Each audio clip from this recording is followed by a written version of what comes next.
da política. Já começa rindo você. Ari, filho, eu sou uma pessoa feliz. Tô vendo. Né? Sua felicidade. Ele tá zen, né? Tá calminho. Eu queria dizer pro entrevistado que ele fica nessa felicidade porque ele vai rindo. Daqui a pouco ele quer dar uns apertos de mente aí. Ele vai comendo Você pelas pare, você, por favor, me ajude, Ari Mesquita, viu? Faça... Viu? Tenha modos. Tenha modos, Ari Mesquita. Você não me faça ter que chutar o fio e derrubar o programa de novo. Todo programa agora é isso, eu fico chutando o fio e derrubo o programa. Estamos aqui hoje com Geraldo Galindo. Ele que é presidente do PCdoB Bahia. Isso. A gente vai falar, Geraldo, sobre política e sobre sua vida. Que a gente quer conhecer sua vida, quer conhecer sua história antes de falar de política. E eu acho que você tem alguma coisinha para falar de política, né? Eu acho que conhecedor de muita coisa de política. Tem um pouquinho de experiência. E vamos beber dessa experiência juntos aqui neste papo bacana. A gente queria, Geraldo, que antes de falar de política mesmo, a gente vai falar de eleições, vamos falar de muita coisa boa. Vamos aprender muito com a sua presença hoje no programa Liga da Política. Mas antes disso, eu queria conhecer um pouquinho de você. Né? Você é cronista, você é um cara bem bacana. Eu acho que as pessoas... É o momento de a gente conhecer este outro lado do Geraldo Galindo. E agora? Conte pra gente aí, quem é Geraldo Galindo? Primeiro eu quero agradecer o convite aqui da Liga da Política, ter a oportunidade de estar aqui pela primeira vez. Eu sou morador aqui de Lauro Freitas, né? Praticamente somos vizinhos aqui, viu? Maravilha, coisa boa. Isso que é bom. E é o seguinte, vocês podem me apertar, viu? Me aperte à vontade que eu tô aqui pra isso. Você não fala Não tem a isso. senha não, Geraldo. Não fale isso, que ali já tá aqui, já tá... Pode me apertar aqui. Ele já escreveu aqui federação, não entendi nada. Ele já escreveu federação aqui, eu não entendi. Tá dando a dica, né, Paulo? Ele me aperta, eu faço um contorcionismo aqui. Ah, isso é bom. Na hora certa a gente chega lá. Diferente. Mas assim, eu sou mineiro, né? De uma cidade chamada Montes Claros, Minas Gerais. Atleticano ou cruzeirense? Atleticano. Ó aí, ó. Tá. A propósito Preto e branco? Aí, tá. Eu sou mineiro de uma cidade de Montes Claros. Lá em Montes Claros tem 3 pessoas famosas, né? Para aproveitar aqui a oportunidade. São Darcy Ribeiro, Beto Guedes, que foi meu vizinho, né? Estrela máxima aí do Clube da Esquina, junto com o Milton Nascimento. E a terceira pessoa, deixa eu ver se eu me lembro aqui, sou eu. Esse é o mais famoso de todos, viu? Um dos mais famosos. Maravilha. Eu vi Beto Guedes empinando a raia numa rua de terra. Era meu vizinho em Montes Claros, né? E o Darcy Ribeiro, o irmão dele, foi o médico que fez o parto, né, na minha mãe. E eu estou agradecendo a ele aqui por estar vivo. Ele fez o parto da minha mãe. Se não fosse por ele, não por tinha essa conversa agora. Não estaríamos aqui agora. Então, de Montes Claros, eu vim morar em Salvador. Um tio meu veio antes, né? Meu tio fez concurso do Banco Nordeste e depois ele convidou o restante da família. Aí a família quase inteira acabou no Banco Nordeste. Muita gente brinca conosco dizendo que a gente que manda lá no banco. Mas a gente não manda nada lá, né? A gente só obedece. E aí, foi no ano de 77, eu passei no concurso. Eu tinha vindo passar o carnaval aqui em fevereiro de 77. E eu falei para minha mãe, para meus tios, eu vou vir morar nessa cidade e nunca mais eu saio daqui. Né? Porque eu fiquei tão apaixonado pelo carnaval. Foi uma coisa assim, eu fiquei tão encantado. E as praias também, E as praias. Mas o que Por que isso? Assim, Minas era muito quieto, muito pacato. Não é. Minas não é quieto, não. Minas não é quieto, não. Mas é do interior. Meus parentes de Minas, meus irmãos, eles podem até ficar aborrecidos comigo. Eu gosto de Minas. Eu costumo brincar dizendo que se lá tivesse mar, talvez eu não saísse, entendeu? Mas eu gosto... Lhe faltava o mar, né? Falta o mar, pô. Eu costumo brincar dizendo o seguinte, que eu não preciso tomar banho de mar. O problema é você ver o mar e sentir o cheiro do mar. Acabou. Então, morar numa cidade que não está na beira do mar, pra mim não daria certo, entende? Eu até ouvi aquele som das ondas, né? Porra, aquele sonzinho das ondas é uma coisa extraordinária, é fantástico. Eu, quando morei em Luiz Eduardo Magalhães, eu sofria disso. Porque lá não tem mar perto, então eu olhava para aquelas plantações de algodão. Você falou, isso aqui é mar. Eu olhava para a plantação de algodão. Vamos fazer de conta que isso aqui é mar. E botava o sonzinho do mar. Botava o sonzinho no mar para poder entender que era mar. Porque a gente não consegue viver longe do mar, né? Impressionante isso. Exatamente. E você, um bom mineiro, gostando do mar, apaixonado pelo mar. E como foi essa relação sua com o mar, já que você não é nascido, não foi criado com o mar, e quando você conheceu o mar? Eu me lembro quando eu cheguei aqui em Salvador, para passear pela primeira vez, a gente chegou de ônibus na rodoviária. E de lá da rodoviária a gente tinha que ir para um apartamento de um tio meu na Pituba, perto ali da antiga sede dos Correios. Sim. Um prédio que faz uma letra S assim, eu acho que esse prédio até nem existe mais. E aí, quando esse ônibus saiu da rodoviária, a gente pegou dois ônibus para chegar lá, todos atrapalhados, perdidos aqui na capital. Fez um Você tinha quantos circular. anos? E circulando. Eu tinha 14 anos. 14 anos. 14 anos. E aí aí o ônibus chegou, deparou assim na Pituba. Eu olhei para aquilo, rapaz, que coisa extraordinária, que coisa fantástica.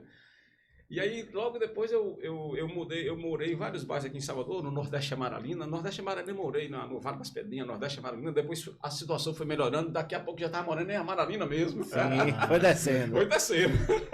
E aí, Indo em direção do mar. em direção do mar. E daqui a pouco eu estava morando literalmente na beira do mar, né? Aí o seguinte, eu ia pra praia todos os dias, inclusive debaixo de chuva, o pessoal ia. Rapaz, aquele cara era mineiro, louco. Tabaréu. Tabaréu. Aquele mineiro gosta do Eu mar. tomava banho de mar e ia pra praia todo dia, não tinha negócio de sol, de tempo... Era debaixo de chuva, eu tava lá tomando banho de mar, então não era... Aí tem umas pessoas que brincam comigo também, dizendo que eu sou a pessoa que mais passou tempo no Porto da Barra. Um primo meu fala que eu passei metade da minha vida no Porto da Barra. Você saiu de lá, mas a sua sombra continua lá, né? Então, lá no Porto da Barra, eu tenho que ir lá pelo menos uma vez na semana. Se eu não for lá, eu fico triste, entendeu? Aí, no período de férias, eu quero todos os dias. E como é que foi na pandemia? Tudo fechado ali. Conseguiram fechar o Porto da Barra. Como é que foi na pandemia? Eu tenho uma crônica que não foi publicada, que é um recado do Porto da Barra para a turma que deixou de ir para a praia durante a pandemia, né? Eu fiz uma história lá bem, assim, chamando a atenção das dificuldades que nós passamos por não ter o Porto da Barra naquele período, né? Mas, assim, eu moro no bairro de Ondina, aí de vez em quando dava vontade de ir para a praia lá atrás daqueles prédios que tem umas praias praticamente que as pessoas não frequentam, né? Isso. Aí, de vez em quando eu saía de bicicleta, parava de bicicleta assim, falava, porra, vou ou não vou? Transgrido ou não transgrido? Uma pessoa como eu pode transgredir? Aí ficava naquela dúvida. O que você acha que aconteceu ou não? Você tomou um banho de mar. Eu acho que você transgrediu. Eu acho que você tomou um banho de mar. Um banhozinho de mar porque eu não aguentava mais. Nossa Senhora. Banho escondido, né? Não tinha ninguém na praia, só eu. Então é isso. Eu acabei me adaptando. Eu ganhei título de cidadão baiano na Assembleia Legislativa. Hoje eu sou um baiano naturalizado, né? Vou em Minas de vez em quando ver os jogos do Atlético, né? Do Atlético Mineiro. De vez em quando eu vou lá assistir uma partida, comer comida mineira que eu gosto muito. Mas a proposta aí tem um debate qual a comida que é melhor, se é de Minas, se é da Bahia, né? Eu prefiro as duas. Se misturar, então fica bom. Eu prefiro as duas. Eu como de boa, com tranquilidade, um acarajé, um pão de queijo. Pra mim tá tudo certo, não tem história não. Então é o seguinte, quando você pergunta quem eu sou, continuando, eu sou um tipo de dirigente partidário que as pessoas acham assim, quando eu digo a vocês, eu não me chamo de senhor, eu ando de boina, de boné, eu ando quase sempre de chinelo de bermuda. No Dia Internacional das Mulheres, eu estava lá de bermuda. As pessoas, porra, o presidente do PCdoB tá aqui de bermuda. Então, eu sou um tipo de dirigente assim, que não preza muito pela formalidade, entendeu? Inclusive, quando eu assumi a presidência do partido, eu falava para meus companheiros, olha, eu sou muito informal, isso aí pode ser incompatível com a natureza do cargo. Então, vocês estão sabendo aí que estão indicando uma pessoa que tem um estilo diferente, um estilo pessoal. Mas algumas pessoas disseram que era por isso mesmo que eu devia ser presidente. Autêntico. Então, assim, eu não vou mudar meu estilo de ser. Eu sou uma pessoa que gosta de carnaval, disse a vocês aqui. Eu acompanho o carnaval todos os anos. Eu costumo dizer que eu sou a pessoa que mais tempo fica na rua no carnaval. Porque eu saio assim, meio-dia e só volto 6 horas da manhã, todos os dias, literalmente. Até hoje, viu? Mesmo agora com esse carnaval que dura uma semana? Exatamente. Você vai lá do habeas corpus até quarta-feira de cinza. Habeas corpus eu estou todos os anos. E eu vou em praticamente todos os ensaios de carnaval. Festa de carnaval eu vou em todas, entendeu? Eu não perco uma. É um mineiro autêntico baiano. Já mora no circuito, né? Mora no circuito. Pois uma vez, vocês vão dar risada dessa história, eu estava no Porto da Barra, como sempre, aí chegou uma equipe lá de televisão fazendo entrevista, falou, você pode dar entrevista? Eu posso. Aí falou, você é turista? Eu falei, eu sou turista. Então eu vou te entrevistar, tá? Pode entrar, não pode. Vamos lá, vamos falar aqui, como é seu nome? Meu nome é Geraldo Eugênio. Eugênio, você é turista, sou de onde? De Minas Gerais. Há quanto tempo você está passeando aqui? Eu falei, há 35 anos. Não deixa de ser turista. Aí, não continuou a entrevista. Não, ela se acabou de rir, o cinegrafista se acabou de rir, acabou a entrevista. Mas e como é que você já veio de lá de Minas com a política no sangue, ou você começou a entender a política aqui, o Partido Comunista do Brasil entrou na sua vida em que momento? A verdade é o seguinte, eu tenho um tio, o nome dele é Valdomiro Galindo, ele foi professor da Universidade Federal da Bahia e era também funcionário do Banco Nordeste. Então ele tinha inclinações de esquerdista, entendeu? Ele era muito ligado ao Partido Comunista Brasileiro. Sim, né? percebi. Que fazia a disputa política e ideológica com o PCdoB, né? Mas ele nunca foi assim um filiado, um militante. Ele era uma pessoa que tinha simpatia pelo Partido Comunista Brasileiro. Então ele foi a pessoa principal que me influenciou. Eu costumo brincar com o pessoal lá do PCdoB que quando eu cheguei no PCdoB não foi necessário as pessoas me convencerem para entrar no partido. Eu já estava convencido e eu tinha lido os livros de Jorge Amado, aqueles livros da chamada da literatura, né, de combate, né, que os livros, os principais deles, Subterrâneos à Liberdade, né? Então eu já cheguei aqui em Salvador prontinho para militar na esquerda e já era um período da ditadura. Eu, com 14 anos, fui num comício que teve sozinho, viu? Lá no Terreiro de Jesus, que foi uma candidatura de um general que era o candidato anti-ditadura. Era uma candidatura que não existia. O general anti-ditadura? Ele era um general que rompeu com a ditadura. Como era o nome dele? Eu acho que era Euler Bentes, se não falar a memória. E ele fez um comício, eu fui para esse comício. E o seguinte, saiu uma foto desse comício e apareceu a minha foto. Eu tomei o maior esporro do meu irmão. Que porra que você foi fazer nesse comício, né? Você vai ser demitido logo aí agora. Porque era o período da ditadura ainda, entendeu? 78, né? A ditadura foi acabar para valer lá para... no final dos anos 80, 81, né? 82. Então eu já estava, e assim, eu já fiz pichação contra a ditadura, né? Já fui preso, a Polícia Federal uma vez me prendeu fazendo pichação, eles despejaram tinta em cima da minha cabeça. Você pichava o quê? Você pichava minha letra era horrorosa, eu tenho as fotos das minhas pichações. Ninguém entendia nada, né? Até hoje ninguém entende minhas letras. Mas você escreveu o quê? Era fora, abaixo a ditadura. Baixa a ditadura. Era mais ou menos isso, essas frases, abaixo a ditadura. Uma vez eu fui preso. Aqui não foi me levaram para uma delegacia Amaralina. Quando chegou lá na delegacia, eu novinho também, o delegado chegou, pegou minha carteira, olhei assim, só de identidade eu dei minha carteira para ele. A minha carteira era do Ministério do Interior. Olha só, na época o Banco Nordeste era vinculado ao Ministério do Interior e a carteira era do Ministério do Interior. Então aquilo era uma coisa muito forte. Quando o delegado olhou minha carteira assim, Ministério do Interior, chegou pro cara, rapaz, como é que você prendeu esse cara? Rapaz, peça desculpa a ele aí, vai. Pode ir embora daqui, viu? Desculpa aí. Aí você dizia o quê? Só tava tomando banho de mar. Só queria dar uma olhadinha na praia. Então a carteirinha do Ministério ajudava naquela época, e depois essa carteirinha deixou de existir, né? Era a carteirada daquela época para fugir da repressão, era isso. A carteira do Ministério do Interior. E o partido, como é que surgiu na sua vida mesmo? Quando é que você começou a se filiar, né? Porque aí até então você tinha uma afinidade, né? Você ia para movimentos por afinidade. Mas quando começou a coisa a ficar séria, quando o Geraldo realmente se filiou e começou a militar, né? No PCdoB. Sim, quando eu cheguei aqui, eu fiz o concurso do Banco Nordeste. Tá vendo essa figura aqui? Eu entrei no banco com 13 anos de idade. Hoje, toda vez que eu vejo um menino trabalhando no lugar, eu pergunto a idade, que eu acho um absurdo uma pessoa de 13 anos trabalhar. Então eu fiz o concurso do banco, então com 13 anos eu já era funcionário do banco, eu já trabalhava. Mas deu certo, não deu? Deu certo. Aí eu trabalhava, eu pegava uma carona num cara lá no Vale das Pedrinhas, todo dia 6 horas da manhã. Aí voltava, chegava em casa meia-noite, estudava no Colégio Manuel Devoto, ali em Amaralina. Dormia no ônibus. Eu já acordei em Itapuã algumas vezes, dormindo no ônibus. Você fazia militância estudantil? Não fazia militância estudantil. Aí eu vou chegar lá. Então, no banco, eu tive contato com o pessoal dos sindicatos, entendeu?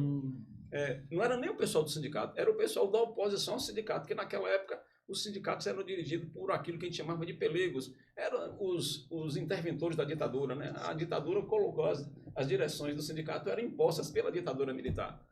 Então, aos poucos, o pessoal que fazia oposição foi fazendo um confronto até entrar no sindicato. E nesse período eu fui conhecendo lideranças políticas como Álvaro Gomes, entendeu? Que já existia lá na categoria, e outros colegas meus, que tinha colega meu do banco que já era militante do partido. Então eles vieram me conversar comigo. Para se filiar ao partido naquela época não era assim, não. O cara chega, filia, já vai querer. Era um processo. Você tinha que passar por entrevistas, por reuniões, até sabatinas. Até a sua... Tem até uma história engraçada, eu gosto de contar história engraçada, que a primeira pessoa... eu vou falar sobre minhas crônicas depois. Teve uma pessoa, a primeira pessoa que tentou me filiar foi em Minas Gerais ainda. Aí esse cara chegou para mim e falou assim, olha, a gente está de olho em você para você se filiar ao Partido Comunista. Aí ele me deu um livro cujo título é Ser Comunista é uma Opção Cotidiana. Ele pediu para ler o livro. Aí eu li o livro. E eu fiquei assim, espantado com o livro, que eu achava aquilo ali uma coisa muito forte, né? Cara, tem que militar todos os dias. Aí terminei de ler o livro, o cara falou assim, o que é que você achou? Eu falei, olha, velho, esse negócio de ser militante é uma opção cotidiana, eu até concordo. Agora, menos sábado e domingo, tá? Menos sábado, porque sábado e domingo é dia de namorar e tomar cachaça. E na praia. Então você só era comunista de segunda a sexta, né? De segunda a sexta. Aí ele falou, não, você não serve pra ficar aqui entre nós, não. Agora... Esse cara depois saiu do partido e eu estou até hoje. Vamos aproveitar esse gancho e eu queria que você falasse um pouquinho sobre isso. Porque tem esse negócio, comunista virou um xingamento para uma parcela da população. Eu queria que você explicasse o que é ser comunista. Você que tem isso por natureza. Você fala com uma suavidade e tranquilidade. Presidente e representante do Partido Comunista do Brasil na Bahia. O que é ser comunista? Tá. Eu queria primeiro falar da estigmatização que existe em relação aos comunistas. Isso não é coisa nova, né? O anticomunismo ele já surgiu quando os partidos comunistas surgiram, então não é novidade, né? O que o bolsonarismo fez aí, continua fazendo de campanha anticomunista, eles nos acusam de tantas coisas que a gente não tem nada a ver, entendeu? E fica como verdade, né? Por exemplo, falam que nós vamos tomar os carros das pessoas, vamos tomar as casas das pessoas, não é isso? Quem toma a casa das pessoas são os bancos, né? Você é banqueiro também, então. Eles falam que nós vamos fechar as igrejas, né? E nós somos o partido que cravamos na Constituinte de 46 o direito à plena liberdade religiosa. Então eles nos acusam de um bocado de coisas absurdas. A gente fica até assim, não temos como defender em alguns ambientes. Então, assim, voltando à sua pergunta, a Alice Portugal fala com uma certa frequência, a nossa deputada, que nós somos o partido dos comuns, não é? A gente faz a defesa, assim, grosso modo, de que a sociedade ela deve produzir riquezas, mas que essas riquezas elas não sejam apropriadas apenas por uma pequena fração da população. No mundo atual hoje, o cálculo que faz é que é 1% da população, dos ricos, que se apropriou da maioria da riqueza do mundo. Alguns falam que nos Estados Unidos, atualmente, isso é 0,1%, ou seja, não é nem 1%. Então, são os grandes conglomerados, né? O sistema financeiro internacional, a especulação financeira. Então, no Brasil e no mundo, é que domina as economias. Então, assim, o que é que o PCdoB defende? A gente defende que as sociedades ela não tenham tanta concentração de riqueza, entendeu? Que a riqueza ela tem uma forma de ser repartida que não privilegie apenas um punhado de pessoas que acham que foram eleitas para tal, entendeu? Então, assim, as pessoas, numa sociedade que a gente imagina, todas elas teriam direito a oportunidades iguais. Porque o que acontece? A gente hoje ouve muito falar no Brasil de que as pessoas têm oportunidades iguais. Não existe, né? A pessoa que nasce pobre no Brasil, a possibilidade dela morrer pobre é 99%. Agora, de vez em quando, um fica rico, aquela pessoa ascendeu, mas aquilo ali é uma ascensão. E aí, da mesma forma, os ricos, as pessoas no Brasil nascem ricas e morrem ricas. Outro dia, tem uns 3, 4 anos, eu vi uma matéria colocando que os ricos numa cidade lá da Itália, vou me lembrar o nome da cidade aqui agora, vou não. São as mesmas famílias ricas há 1000 anos. Entende? Os milionários, os que dominam politicamente. Concentram só mesmo, não muda nada, entendeu? Casam entre si, né? Casam entre si, vão se reproduzindo e pronto. Aí o que acontece? Aqui no Brasil, os ricos, a herança vai passando de um para o outro, essa turma vai ficando rica e os pobres lá embaixo, da mesma maneira. De vez em quando, um ou outro consegue sair dessa situação de miséria, né? Então é isso. Como diz a Alice, é uma sociedade para os comuns, né? Para que todas as pessoas tenham acesso e direito a trabalhar, a ter uma vida digna, né? Hoje o governo Lula está comemorando que saiu um relatório que cerca de 12 milhões de pessoas saíram da linha de miséria nesse ano que passou. Imagine só, o Brasil, dos maiores produtores de alimento do mundo. No ano passado, no governo anterior, eram 30 milhões de pessoas passando fome. E lembrando que no governo de Lula e Dilma, essas 30 milhões de pessoas não estavam passando fome, elas começaram a passar fome depois. Então, não faz sentido. Isso seria por conta do governo ou por conta da pandemia? Não, aí é porque os programas sociais eles foram extintos. Todos os programas sociais que existiam, eles foram extintos ou esvaziados. Aí gerou essa situação caótica das pessoas vivendo na mais absoluta miséria. Vocês se lembram que a gente sempre viu miséria nas ruas de Salvador, não é? Mas de 6 anos para cá, isso a gente vê aqui pelas ruas, não cresceu de maneira assustadora. É uma coisa impressionante, né? Então é isso. A causa que a gente defende é combater a desigualdade e ter uma sociedade que não seja essa forma de concentração de riqueza e de renda. É mais ou menos isso. É para resumir aqui, né? Você falou aí sobre essa... O senhor, mas eu me... Já tomar uma puxão de orelha. Você falou aí que o país, né? Ele viveu um momento que 30 milhões de pessoas estavam passando fome. Mas você não acha que esse processo de mudança também foi culpa dessa esquerda, que quando assumiu o poder, se viu envolto, né, de questões ligadas à corrupção, algo nunca visto antes no país? Você não acha que a esquerda também deveria e poderia fazer essa meia-culpa, já que essa direita, né, que eu não encaro com tanta direita, assumiu o poder e transformou, né, esses projetos sociais tão importantes para a nossa sociedade em programas, né, que viraram, ao final do governo Bolsonaro, virou programas eleitorais, né?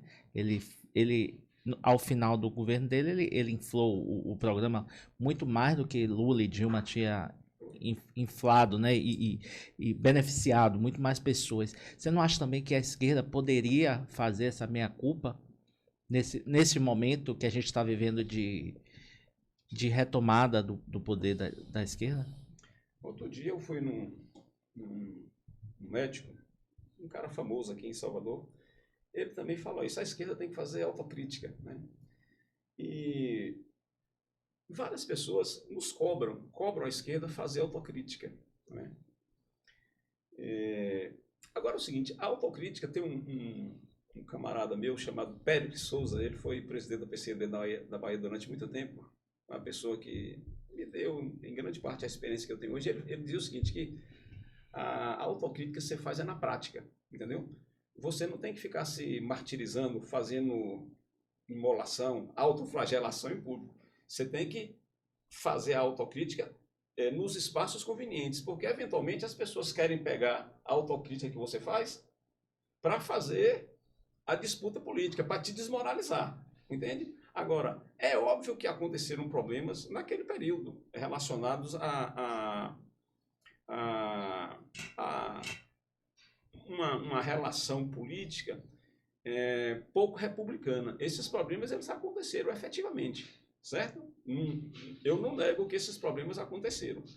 Agora, nós não podemos negar que foi nesse período em que o Brasil saiu do mapa da fome. O Brasil era um país que tinha ostentava o título vergonhoso de estar na lista dos países em que pessoas morriam de fome todos os dias. Então, a experiência que aconteceu nesse período, mesmo com esses problemas que você cita, que são reais, mas a experiência concreta é que o Brasil saiu do mapa da fome. Foi um período que houve crescimento econômico, que houve mais distribuição de renda. Então, tem muitos dados positivos daquele período. E tem essa parte da relação pouco republicana que ocorreu. Agora, eu tenho a opinião de que houve uma apropriação de maneira exagerada, digamos assim, por parte da imprensa, para utilizar aqueles acontecimentos, e deu no que deu depois, né? Aconteceu o impeachment de Dilma. Então foi feita uma campanha fortíssima para caracterizar o PT como partido corrupto, né? E uma parcela da população... Quando você população... falou, foi feita uma campanha fortíssima, por quem? Pelo lado de quem? Quem fez isso? A campanha? É. Não, a campanha é principalmente pela mídia, pelos principais jornais do Brasil. O Jornal Nacional, ele botava todos os dias aquele cano, né, saindo corrupto, dinheiro. Então aquilo era todos os dias durante o governo inteiro, entendeu? Aquilo ali tinha verdades, meia-verdade e também muita mentira, muito exagero, entendeu? Eu dou um exemplo aqui para vocês.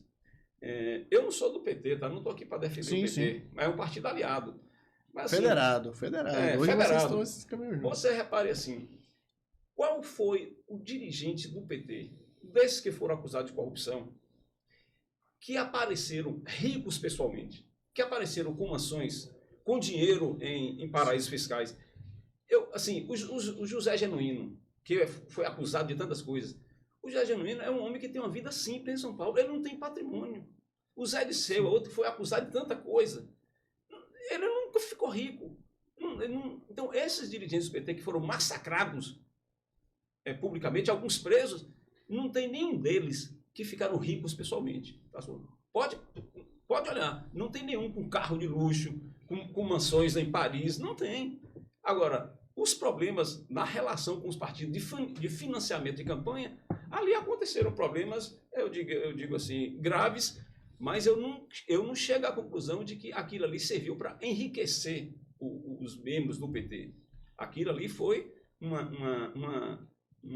movimento político de relação política para ganhar aliados e que a condução não foi das mais adequadas, entende? Não foi.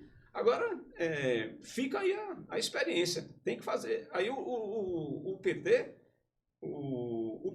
ele faz tem documentos do PT que eles avaliam que aconteceram problemas mesmo, eles avaliam isso. Agora, as pessoas querem que o PT vá para a praça pública fazer autoimolação, né? Aí eu também não acho que seja a forma correta, entendeu?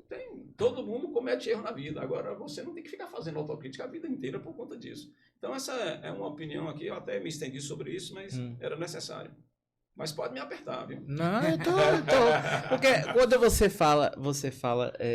falou mais cedo aí sobre a questão de aconteceram, mas ele fez muito pelo país. Isso me remeteu a alguns anos atrás, quando o ACM, o avô, era governador da Bahia. Que tinha um ditado, né? Ele rouba, mas faz. Isso me remeteu a isso. Foi, né? Me remeteu a isso, eu não sei porquê. Tá, mas então foi até bom você falar isso, porque... Importante. Então, eu me expressei de maneira errada, tá? Então, eu tiro a conjunção adversativa mas por outra. Então, no mesmo período teve isso. Não é mas, sim, não, tá? Eu não estou justificando o que foi bem feito para corrigir o mal feito, tá? Então eu me expressei de maneira equivocada. Certo. Eu não concordo com essa formulação. Sim. De o cara rouba mais fácil. Porque os partidos de esquerda, e aí eu insiro também o PCdoB, porque o PCdoB sempre fez base, sim, do PT, surgiram como opção de não corrupção, da questão da moralidade política, da questão do discurso, da questão do trabalho pelo social. E quando houve a ascensão, não houve esse discurso colocado em prática em algumas pautas.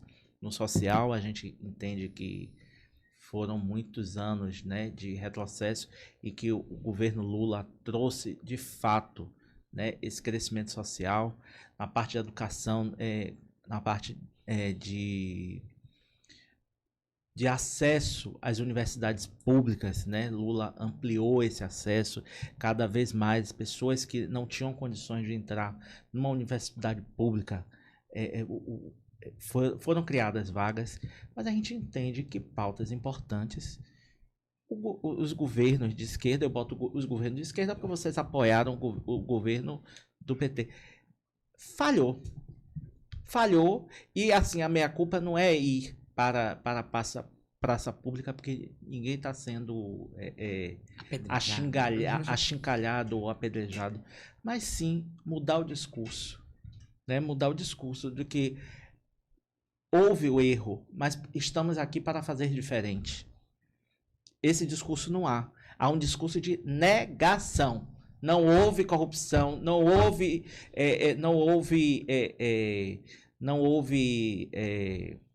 episódios de corrupção mesmo, e não houve, não aconteceu nada, né? Não aconteceu nada na Petrobras, não aconteceu nada nos Correios, não aconteceu nada. Entendeu? Entendi. Geraldo, o que eu estou dizendo não é o ir para a praça pública para ser achicalhado, mas é reconhecer, olha, erramos e mudar a rota, mas né? estamos aqui mudando a rota. Olha, não foi legal assim, tal dirigente de partido assumiu um compromisso que não era dele. Então, assim, o que aconteceu, a gente sabe que aconteceu. Agora, é a forma que isso é tratada pela negação. Os partidos de esquerda hoje em dia negam e falam e citam um suposto golpe que foi criado porque, sabe? Quando a gente sabe, na verdade, que pode ter existido golpe, mas em que meio foi feito esse golpe? Né? Será que os partidos de esquerda também não possibilitaram para que fosse feito esse golpe? Porque na medida que os partidos de esquerda chegaram no poder, fizeram tudo aquilo que a direita fez? Deixa eu falar uma coisa aqui para vocês. Nós do PCdoB nunca concordamos com o discurso moralista na política. O discurso moralista na política, a tradição dele é vir da direita e da extrema-direita, do fascismo. Você vai ver o discurso lá na Itália de Mussolini, Hitler da Alemanha, já tinha lá o famoso combate à corrupção. Está vendo agora, aconteceu a Itália, a eleição agora em Portugal, a extrema-direita, o velho discurso do combate à corrupção. É óbvio que todo mundo deve combater a corrupção. Agora, você fazer política com esse discurso é uma coisa perigosa, entende? Nesse aspecto aí, eu acho que houve falha, não da nossa parte do PCdoB. Nós nunca concordamos de fazer debate político tendo como prioridade o moralismo, entendeu? Nós nunca tivemos isso como prioridade. Agora, deve ter passado, sim, a opinião que você está trazendo aqui para uma parcela da opinião pública de que quem combatia a corrupção acabou enveredando para a corrupção. Né? Uma parcela da população acreditou nisso. Né? Mas, assim, sobre o que aconteceu com Dilma não foi caçada por conta de corrupção, não. Dilma Sim. foi caçada por uma manobra regimental de pedalada fiscal e que resultou no impeachment dela. Eu costumo dizer que o processo de impeachment ele não é um processo jurídico, ele é um processo político. Exatamente. O Collor também foi caçado por uma compra de um Fiat Elba, Sim. com recurso de campanha. Talvez se isso fosse aplicado em todas as campanhas que são feitas no Brasil, eu acho que não ia passar boa parte delas. Mas deixa eu falar uma coisa para vocês aqui, em relação à sua pergunta aí só. O PCdoB sempre defendeu o financiamento público de campanha. Sempre defendeu. A origem de boa parte da corrupção no Brasil era, e talvez ainda seja, as relações políticas entre os partidos na construção de alianças.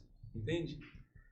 Nesse tipo de construção de relação das alianças políticas, aí aparecem as figuras que gostam de transformar a política em negócios.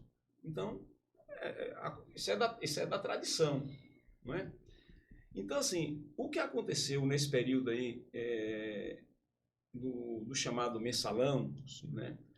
Ali foi uma relação política que se relacionava, por outro lado, com a disputa eleitoral, em que você tinha que fazer aliança com esses partidos. E esses partidos, na relação política, eu quero tal posto na Petrobras, eu quero tal posto em tal lugar. Entendeu?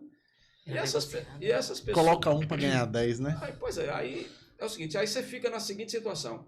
Você faz aliança com essa turma ou não faz? Se você não faz, você não aprova nada. Se você faz, você corre o risco, entendeu? De enveredar para coisas pouco republicanas. Então, assim, aconteceram esses problemas, principalmente é o que algumas pessoas falam de atrair apoios. Atrair apoio para o governo. Nessa atração de apoios, descambou para aqueles problemas que aconteceram, entendeu? Agora, Galindo, o PCdoB, apesar de aliado ao PT, vocês, no final do mês passado, teceram duras críticas ao governador Jerônimo Rodrigues por conta da votação no TCM e da influência dele, né? A gente teve o Fabrício Falcão aí que pleiteava o cargo e parece que foi meio esquecido dentro da disputa. O governador fez, não vou interferir, mas teve bastante interferência dentro do processo. E vocês se chatearam bastante. Como é que é isso? Brigar com os amigos? Como é que funciona isso? Olha, sobre esse assunto, nós do PCdoB, obviamente vocês podem fazer a pergunta e eu responder, claro, mas nós consideramos esse assunto já superado, tá? Aconteceu a disputa. Mas já está tudo tranquilo, já está tudo resolvido. Da nossa parte, está tudo tranquilo, está tudo resolvido. Nós dissemos o que nós achávamos que tínhamos que dizer. Agora, não abriram mão de fazer a crítica. O que eu diria para vocês é o seguinte, ó, só para as pessoas entenderem. Quando um partido se alia com outro ou com o governo, não significa que ele concorde com 100% do seu aliado. Aí eu brinco dizendo assim, se fosse para concordar com 100% do aliado, era o mesmo partido, era melhor fundir, não é? Então, os partidos, eles têm opiniões, programas, estatuto, programa de governo diferente um do outro. Agora, na disputa política geral na sociedade, na disputa geral da sociedade, existem convergência entre determinados partidos. Então, existe convergência no campo da centro-direita, da extrema-direita e aqui no bloco da esquerda. Então, o PT é um partido aliado nosso desde 1989. No caso aqui da Bahia, desde 2002, na primeira eleição de Wagner. Então, nós estamos num bloco de aliança com esses governos, votando sempre a favor do governo. Agora, não é apoio incondicional, não é. Eu vou dar um exemplo aqui para vocês, que eu até disse ontem numa reunião. Você pode, eventualmente, votar contra a orientação do governo, mantendo o apoio ao governo. Isso não é novidade na política. Né? Não é novidade. Vou dar um exemplo para vocês aqui. Houve uma votação em novembro do ano passado. Eu acho que foi 22 a 23, se não fala a memória. Aliás, minha memória é ruim com data. Aliás, é ruim com tudo. Você se lembra que a extrema-direita apresentou no Congresso Nacional um projeto para esvaziar os poderes dos ministros do STF. Vocês lembram disso, né? Sim. Vocês se lembram quem votou contra? Teve uma pessoa, um senador da Bahia votou contra, o Wagner. O Wagner votou contra. Sim. Ele achou que não era o caso. Votar a favor. Então ele votou contra. Isso significa que o Wagner rompeu com o governo do Lula? Não. Significa que ele é contra? Não significa. Foi um determinado momento em que ele, nesse caso aqui, eu não vou votar contra o governo. Então isso aí faz parte da história das relações entre governo. Agora é o seguinte, nós não votamos contra o governo não, tá? Nós não fomos votar. O PCdoB não votou contra o governo, Jerônimo. Abstenção. Nós não fomos votar, não foi nem abstenção. Nós não aparecemos para votar. Então, nós consideramos esse episódio superado. A nossa relação, nós temos muito respeito pelo governador. Antes dele ser eleito, nós tivemos conversas com ele. Depois de eleito, tivemos outras conversas com ele. Temos uma relação boa, cordial. Entendeu? Agora, esse tipo de situação aparece. Nós já votamos várias matérias na Assembleia Legislativa e que foram caras para nós, entendeu? A favor do governo. Tipo essas votações que envolvem funcionalismo público. Professores, por exemplo. A última votação de professores mesmo, vocês... Já fizeram enterro de deputados do PCdoB. Deputado do PCdoB foi vaiado sobre isso. Foi vaiado na Assembleia. Então, assim, nós nós pagamos o preço e tem que pagar mesmo por estar aliado a um projeto. Então tem um projeto de governo, nós estamos do lado. Agora, essa foi a única vez que Agora, aconteceu Geraldo, um episódio. essa questão, eu sempre bato sobre a questão de vocês, sua posição dependendo da posição que você atue. Se você está oposição, você critica. Eu tô vendo aqui notas aqui falando sobre o governo Bruno Reis, mas quando chega para o governo do estado, o PCdoB tem um outro posicionamento. Referente à questão da reforma trabalhista, o PCdoB votou de uma forma na Assembleia Legislativa, quando chegou na Câmara de Vereadores de Salvador, votou contra, porque acreditava que a reforma trabalhista do prefeito, na época foi ACM Neto, no prefeito de ACM Neto era de outra forma, e no entanto lá em cima votou, mas chega na Câmara, vota contra, com os discursos totalmente distantes do que dá em um e dá em outro. Você entende o que eu estou falando? Aconteceu um caso, e aí eu vou chegar onde eu quero chegar. Aconteceu um caso de uma coletiva de imprensa para anunciar o nome do atual vice-governador, a pré-candidata a prefeito de Salvador, ao qual o governador do estado da Bahia, Jerônimo Rodrigues, destratou uma mulher. Eu não vi uma deputada do PCdoB emitir uma nota a favor da jornalista Cíntia Kelly. Uma. Mas se fosse, por exemplo, Bruno Reis destratando, a militância ia para cima. Então, o que você tem a dizer sobre essas circunstâncias de 2 pesos e 2 medidas? Vamos lá, o primeiro aspecto, a gente falou da reforma trabalhista, né? A reforma trabalhista que apareceu aí, só para não deixar claro. Sim. Não, claro. Foi do governo Temer. E nós votamos contra o tempo inteiro. Tá? Então, mas chegou aqui em Rui Costa, votaram a favor. Mas assim, o que foi votado lá foi uma reforma trabalhista alterando a CLT e parte da Constituição. Então aquela reforma ali nós votamos contra. Deixa eu falar uma coisa aqui, ó. Nós, eventualmente, já votamos o PCdoB em matérias de governo que a gente faz oposição. Nós não temos essa lógica de que nós examinamos o conteúdo da matéria. Se o conteúdo da matéria de determinado governo for a gente achar que é de interesse da sociedade, dos trabalhadores, nós votamos a favor, sim. Nós não temos essa lógica, não. Nós do PCdoB não temos essa lógica. Se tem um conteúdo aqui, nós vamos votar a favor e aqui contra. Não, nós não vamos nessa, não. Nós já votamos a favor em alguns momentos do governo Fernando Henrique Cardoso. Nós votamos a favor em vários momentos de propostas que ele apresentou. E a gente era oposição feroz a eles. Entendeu? Na área da saúde, a gente dialogava, entendeu? A gente sempre dialoga lá, inclusive no período de Bolsonaro, a gente dialogava em alguns momentos com alguns interlocutores, entende? Então, nós não participamos dessa lógica de que conteúdos semelhantes a gente vota de maneira diferente. Eu não. Agora, esse episódio que você está citando, eu quero dizer a você assim, eu desconheço, eu estou ouvindo falar aqui pela primeira vez, talvez seja ignorância minha, entende? Porque é o seguinte, nenhuma mulher, nenhum homem deve ser destratado em nenhum ambiente, entendeu? Eu parto da lógica. Eu conheço o governador Jerônimo. Você não estava naquele dia? Não estava. Não estava lá. Eu estou sabendo desse episódio aqui agora, entendeu? Mas foi amplamente divulgado na imprensa. Pois é o que eu estou dizendo. Às vezes eu estou com uma assessoria agora para ficar me passando todo dia as informações. É correto. Mas, diga. A gente está falando de superação.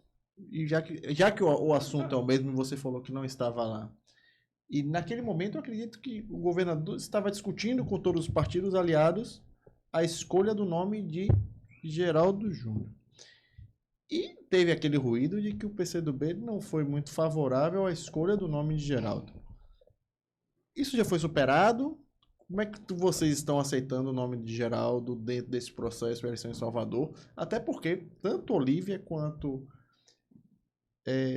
Olívia seria uma grande candidata, foi muito bem votada, né? Assim como Alice em Portugal também é muito bem votada em Salvador. Como é que vocês superaram isso. Vou usar a frase até que você usou para a questão do TCM. Isso já foi superado? Isso dentro do partido já está sendo bem tratado? Como é que está sendo esse tratamento disso? Existe a possibilidade do PCdoB, inclusive, indicar um nome para vice de Geraldo hoje? Como é que está essa conversa? Tá. Sobre essa reunião que você falou, que o PCdoB estaria presente. Não, perguntei se você estava presente. Aconteceram 2 reuniões no final do ano passado para tratar do assunto Uma das reuniões eu estava. Mas do dia do anúncio. Pois é, essa reunião do anúncio, eu estava de férias, estava viajando, estava fora do Brasil. Oi. Tá? Então, sim. Estava fora do Brasil, estava... Em alguma praia por aí. Tava na praia, tem que ter praia. Estava na praia, depois eu vou falar para vocês aqui que praia era. Tá? Maravilha. Assim, mas eu quero tratar desse assunto. Ó. Eu digo a vocês, eu tenho confiança no governador da Bahia, entendeu? O fato de eu não estar aqui não significa que eu não deveria ter sabido de um determinado fato desse. Agora, eu confio no governador, eu não acredito que o governador tenha feito grosseria. Eu não acredito, tá? Pelo que eu conheço dele. Já foi o terceiro caso. Pois é. O de Cíntia Kelly foi o terceiro, a jornalista. Mulher. E como é que está essa situação aí com o candidato a prefeito lá do MDB, Geraldo Júnior, vice-governador? Está superado? Esse assunto aí está absolutamente superado. Inclusive, eu acho que amanhã eu tenho uma reunião com o Geraldo Júnior. Nós tivemos reunião com ele. Vocês podem indicar o nome da vice? Não, nós não... Assim, qual é a opinião do que a gente está dizendo sobre esse nome isso? não vem da federação, não? O nome, o ideal é que venha da federação. Nós estamos defendendo essa posição. Porque ele é um cara que veio do centro, do espectro político do centro-direita, e tem o bloco da esquerda. Então seria bom, do ponto de vista eleitoral, ter uma pessoa desse campo. E o Geraldinho está trabalhando para isso. Então o PCdoB não está fazendo essa postulação de serviço. O que está dizendo é o seguinte: o prefeito tem que ter a liberdade, sem ser pressionado por ninguém, para ele fazer as consultas e escolher o que seria o melhor. O melhor que a gente acha é que seja uma mulher do nosso campo da esquerda. Se ele é indicado para ser do PCdoB, se ele chegar assim, Galindo, a gente acha que o PCdoB deve indicar, aí nós vamos analisar, sacou? Então nós estamos nessa situação. Não tem nem nossa relação com o governo em relação a isso tranquila. Defendemos o nome da Olívia, o PT defendeu o nome do deputado, de um deputado deles, e aí o governador decidiu, né? E ele tem o poder de decidir, decidiu. Então esse assunto está superado, tá bem digerido. Mas está assim. superado e esquecido ou está apenas superado? Não, isso aí cai no esquecimento. Porque uma certa feita, né, a deputada e presidente do PSB, Lídice da Mata, estava falando sobre a situação da eleição passada, inclusive. Que ela superou, mas ela não esqueceu. Vocês também superaram e não esqueceram? A questão dela perder o Senado? Senado. Isso aí vai ficar registrado na história. O PCdoB postulou uma candidatura e... A falta de presença na votação do TCM, é uma prova de que superou, mas não esqueceu? Não, você falou que ele gosta de apertar, né? A votação do TCM. Porque não justificava os deputados não irem votar. Se tivesse superado, eu acredito que quando supera, você superou, você esqueceu, eu vou lá votar. Deixa eu explicar você aqui, ó. O episódio do TCM não tem absolutamente nada a ver com o episódio de Olívia não ter sido indicada. São coisas completamente separadas. Sabe? Não, eu entendo. Mas eu estou falando de uma votação. Quando você fala que na votação do TCM, os deputados, o partido superou, e aí você fala pelo partido, você não fala, né? Sim. Pela decisão de cada deputado em particular. Mas se o partido tivesse superado, os filiados, né, os deputados eleitos, teriam ido votar. Não, porque é o seguinte, os deputados do PCdoB, eles não votam da cabeça dele, não, entendeu? Eles dão as opiniões deles nas nossas reuniões. Sim. Mas eles votam com orientação do partido. Então, sim. A orientação do partido foi para eles não comparecerem, tá? Então não superou. Mas isso aqui... Superou e não esqueceu. É nessa linha? Eu vou fazer uma formulação melhor. repetir. Ele Não, vai tudo bem, costurando. Aqui é dureza. Eu tô querendo entender. Superou ou não superou? Mas O eu Rico, quero- quando eu começa o quero- programa não, eu dando vou- risada, eu- é assim. Não, não tem problema. terrível. O que eu quero dizer é o seguinte, ó. Esses episódios, eu digo a você com toda a sinceridade do mundo, toda a franqueza, eu não teria por que dizer o contrário aqui. Eu tô aqui Porque, pra até com porque, vocês. Geraldo... Não tem nada a ver Geraldo, com o outro, nada não, a ver. não Você tem a ver, pode não tem a passar ver. leitura que, por conta de Olívia, nós reagimos no Tribunal de Contas. mas o Não PT tem também- nada a ver. Nada. Não, O PT até também porque... já abriu mão historicamente para a própria Alice ser candidata, não foi? Foi. Já tivemos. Teve essa situação. Então, assim, os É momento, tudo a questão a política é momento, né? pois é. Mas existia o acordo dessa vaga do TCMC, do PCdoB? Olha, nós. Eu vou repetir, esse assunto para nós está encerrado, mas Sim. tudo bem, pode render aqui. Nós temos o entendimento de que na passada, Sim. no momento anterior, Na eleição de Aline. na eleição de Aline, houve uma compreensão de que a próxima vaga seria do PCdoB. Sim. Tá?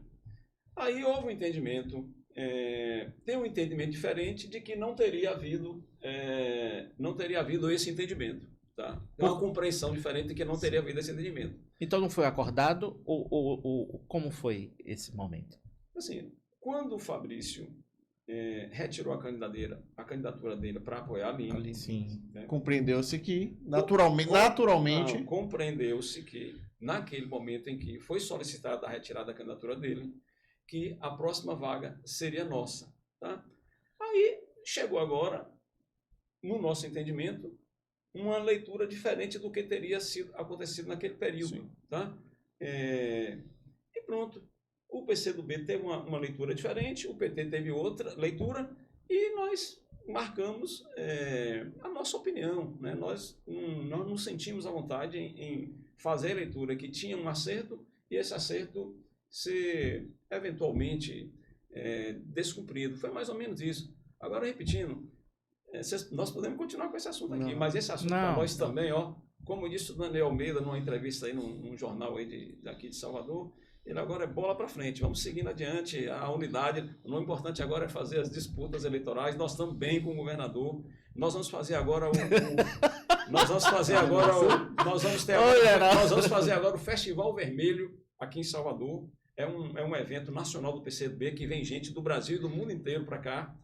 E o governador vai estar presente na abertura, vai ser a principal pessoa lá para abrir os nossos trabalhos. Então a nossa relação política com ele está mantida no mais alto nível. eu queria, Galindo, que você falasse também um pouco sobre o seu livro de crônicas que você trouxe aqui pra gente. Você chegou aqui.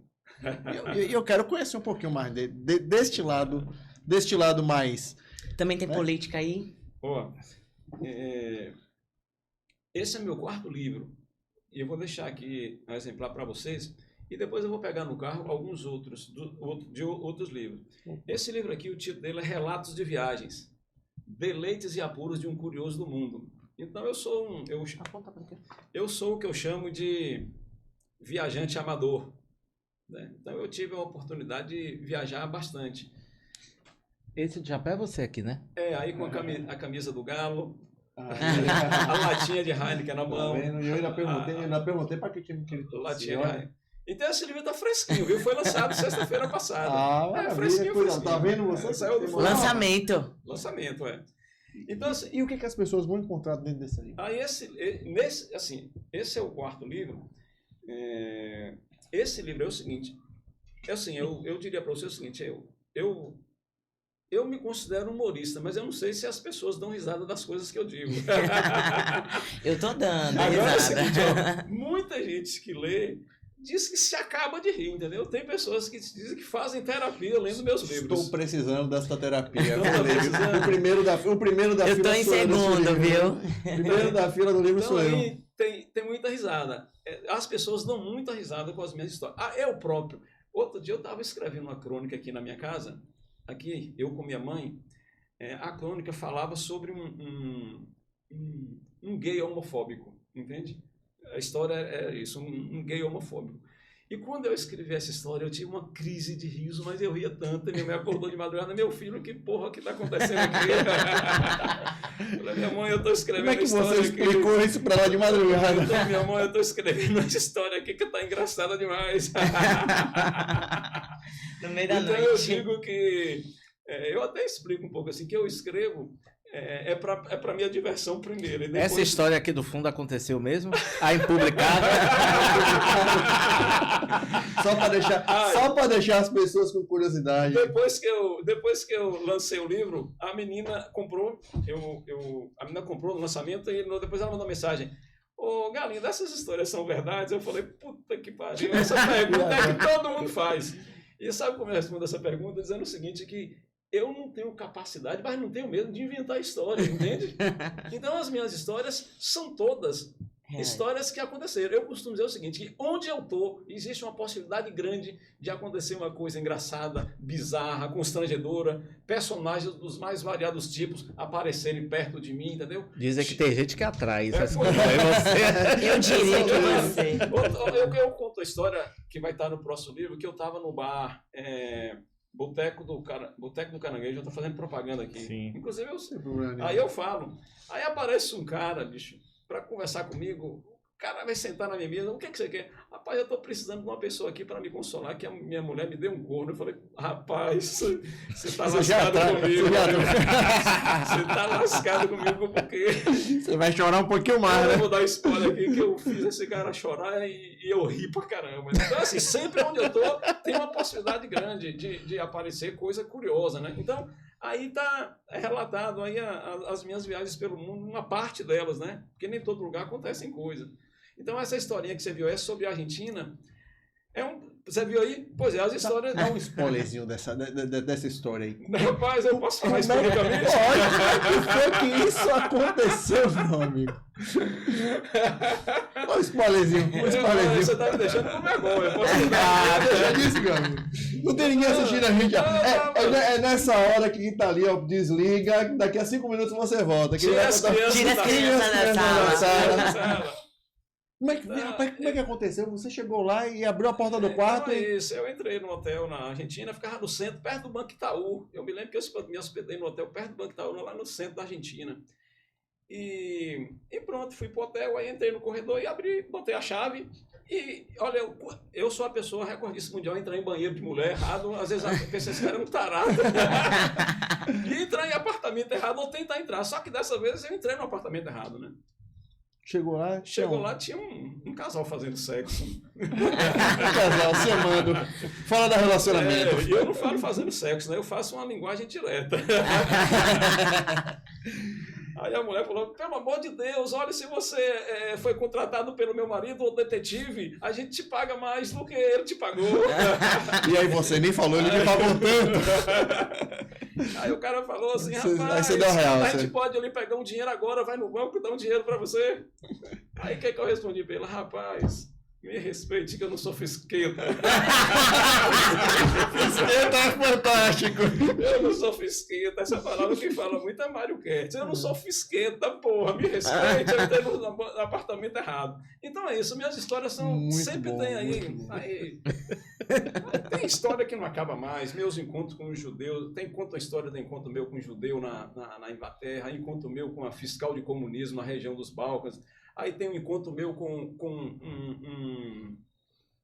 um budista que quis me bater no Vietnã. Aí tem história... Um budista quis lhe bater? Ele perdeu a paciência. Ele perdeu a paciência. Imagina o budista que queria sair na mão comigo. Eu já quero ler, já vou começar a ler. Aí começa a ler logo, você vai se acabar de rir, entendeu? As pessoas dão muita risada em minha história. Agora, esse aí é o livro... assim, eu diria o mais sério. Agora os outros é sério. Eu quero conhecer os outros tem uma também, temática sexual constante, entendeu? Aí tem um que é desse tamanho assim, vocês vão conhecer, vou trazer para vocês daqui a pouco. É chamado Sacanagem é Coisa Séria. Então aí é só temática sexual. Mas é coisa séria, mas é coisa séria, né? Tem um outro que é chamado... E você se inspirou em quem, assim, para ter esse viés de escrita desse jeito? Olha, eu já dei algumas entrevistas sobre esse assunto, eu costumo dizer que, assim, eu não me inspirei em outros autores.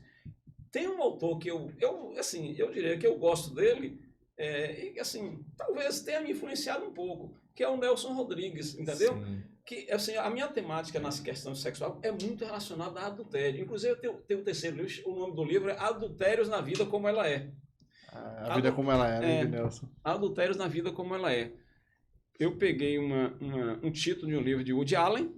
O Woody Allen tem um livro chamado Adultérios, que é uma coisa fantástica. Você juntou os dois, Woody Allen e Nelson Rodrigues. Então, que mistura foi essa? O Woody Allen é um cara que me inspira muito, né? O Woody Allen, ele conta uma história que ele estava namorando com uma menina, que era linda, tinha uma irmã gêmea, depois conheceu a gêmea, começou a namorar com a irmã gêmea, aí depois ele foi para uma festa, num sítio, com as duas, na casa da mãe, chegou lá, se apaixonou pela mãe e começou a namorar com a mãe. Foi um pouquinho mais pesado que o Nelson Rodrigues, hein?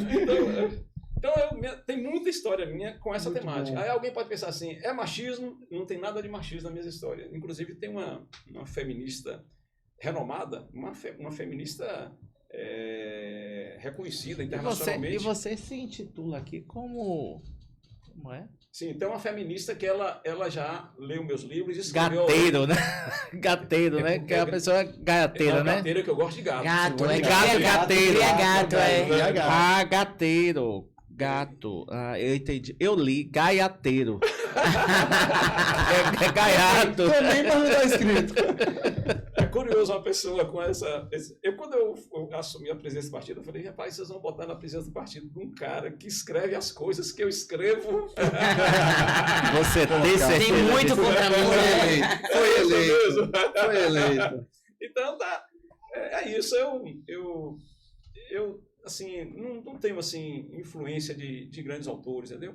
Tem um escritor cubano, como é o nome dele, é Gutierrez. Ele é pornográfico literalmente, entendeu? Mas eu não enveredo tanto para pornografia quanto ele. Mas é um cara também que eu li quase toda a obra dele e que tem essa temática, né, das relações entre homens e mulheres. E aí eu pego muito o adultério como o fundo assim para escrever as histórias de pessoas que tá. Inclusive assim, eu sou personagem nas histórias, entendeu? Eu lhe perguntei na porque primeira pessoa, né? Você conta na os primeira meus pessoa. livros Você pega... é escrito tudo na primeira pessoa. Eu. Agora é o seguinte, o eu aí não é Geraldo Galindo. Eu aí é Galindo Luma, que é um personagem que ele se funde comigo em alguns momentos, entendeu? Mas ele é que faz as coisas, algumas coisas que, nossa senhora, de arrepiar. Esse Galindo Luma aí tem história para contar. Mas tem, viu? E é o seguinte, aí, eu falei na abertura desse livro aí que eu achava que esse livro ia ser útil, mas não tem jeito. As histórias vão acontecendo. A todo momento acontece, entendeu? Não tem, é uma coisa impressionante. E como é? Você, quando acontece uma história, você já vai e escreve? Não, ou guarda? Essa história, assim, eu pego o celular e pá, eu tava em tal bar, aconteceu tal coisa, deixa assim 2 linhas, aí depois vem a história. Você lembra? Aí assim, agora eu me esqueço de muita história que eu poderia ter contado também, entendeu? Mas é isso. Essa literatura que eu faço é de humor, sacou? Eu quero que as pessoas deem risada. Um humor saudável, né? É um humor saudável Para o mesmo, nosso né? papo aqui, eu ainda não li não, mas... Eventualmente, algumas pessoas ficam até chocadas com algumas cenas. Por exemplo, aqui essa... Aliás, eu não vou contar isso, não. Mas logo na primeira história que eu falo de um encontro que eu tive com um judeu em Londres, aí eu falo que eu estava com a minha namorada naquela famosa roda gigante. Aí eu falo que ali foi a primeira vez que aconteceu uma saliência naquela roda gigante, foi comigo, entendeu? Maravilha. Meu povo, a gente vai chegando naquele momento mais chato do programa, que é o final. Programa acabando, esse papo aqui com certeza rolaria umas 2, 3 horas, mas de qualquer forma o convite está feito. Na hora que quiser voltar, tiver qualquer história boa dessa para contar, estamos aqui à disposição. Da minha casa para cá são 5 minutos. Então em casa. Você já sabe o caminho, já aprendeu o caminho, é só vir para contar a história e tomar uns apertos de Ari, porque Ari gosta. E quando finalizar lá a reunião com o Geraldo Júnior, você vem aqui conversar com a gente para saber qual vai ser o posicionamento do PCdoB nessa campanha. Tá certo. Tá bom? Geraldinho, ele é conhecido como Geraldinho, eu também sou conhecido como Geraldinho. Então ele é 2 Geraldinhos aí. 2 Geraldo. Articulando, né? Com certeza. Que vai ser a chapa do Geraldo. Do GG. Tô achando que vai ser a chapa do GG, viu? E aí, tem chance de você ser o vice dele? Eu costumo brincar dizendo o seguinte, que eu faço política, mas para ser candidato nunca na minha vida. Eu considero as pessoas... Tem que ter muita coragem, né? Eu converso com as pessoas e falo isso. Eu penso isso. Penso que nem você. Eu não seria candidato nunca na minha vida. Jamais, entendeu? Sem nenhuma condição, nenhuma possibilidade. Te agradecer mais uma vez. Eu quero agradecer a vocês aqui. O Ari me apertou. De leve. Quase eu ficava aqui asfixiado de apertar. De leve.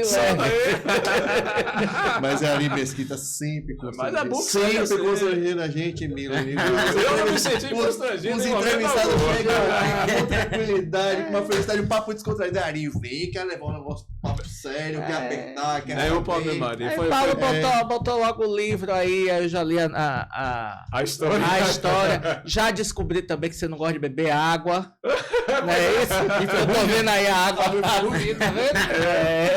Uma maravilha. Então é isso. Lhe agradecer. Queria que você deixasse aí suas redes sociais, como é que ele acha. E quem quiser se filiar no PCdoB, na Bahia, como é que faz? Precisa passar pela Sabatina? Você vai fazer atualmente as pessoas podem se filiar diretamente no site do partido. É o pcdob.org. Ali tem, lá a pessoa faz a ficha de filiação, tem os documentos, estatuto, programa, tá tudo lá. Então, eu convido aqui os que se sentirem interessados pela causa, né? A causa da transformação social tá lá, o PCdoB. Suas redes sociais para poder as pessoas se divertirem um pouco com essa alegria que contagia aí. É Instagram, né? Galindo Luma. Galindo Luma é o personagem já, né? É o personagem aí, é isso daí. É o atleticano. Cervejinha Heineken na mão e fazendo farra pelo mundo. Maravilha. É a única coisa de Minas que você não desgarrou, né? É o Atlético. Ah, não. As pessoas aqui perguntam... Porque você tem cara de ser Bahia. Não, as pessoas sempre perguntam, você é Bahia ou Vitória? Eu falei, ó, eu torço para os dois contra qualquer time. Menos contra o Atlético. A propósito, a única vez na minha vida, porra, se essa torcida do Galo, nós temos a torcida aqui em Salvador, a Galocracia, a Galo Salvador, se vocês me ouvirem falando isso, eu acho que eu vou ser expulso. Atenção, torcedores do Galo. A única vez desliga. A única vez da minha vida, eu torci contra o Galo, foi quando o Galo tomou 4 do Bahia. Torci pro Bahia ganhar de 1-0, 2, não era pra meter 4. Pra fugir do rebaixamento. O Bahia não ser rebaixado. Viu que eu disse que você é Bahia? E aí eu fiquei triste que foi o Santos que caiu. Eu sou santista. Mas, meu povo, vou ficando aqui com a tristeza de segunda divisão. A galera o Bahia na primeira vida que eu tenho que torcer contra meu time pra salvar o Bahia, tá? Mas ano que vem eu volto pra primeira divisão, com fé em Deus. Com fé em Deus. E vamos ficando aqui. Tchau, Um abraço, tchau. Até a próxima. Tchau.